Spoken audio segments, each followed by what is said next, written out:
Surangama ma'am, আপনার কেমন লাগলো রোশনাইয়ের পারফরমেন্স? আমি এই পারফরমেন্স জাজ করতে পারবো না। সত্যি কথা বলতে কি আমার মনে হয় যে সেই আসল পারফর্মার যে দর্শকদের অনুরোধ মতো নাচ করতে পারে। আমাকে আজকে স্পেশাল গেস্ট হিসেবে ইনভাইট করা হয়েছে স্পেশাল ভাবে জাজ করার জন্য। রোশনাই, আমার ডিমান্ড মতো নাচ করতে পারবে তো?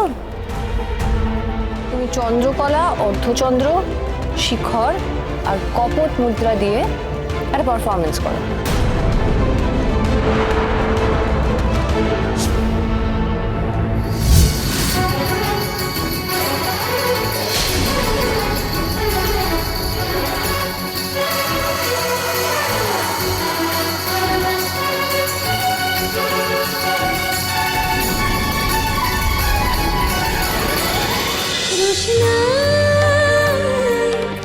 রোশনাই সোম থেকে রবি প্রতিদিন রাত 10টায় স্টার জলসায় ও ডিজনি প্লাস হটস্টারে।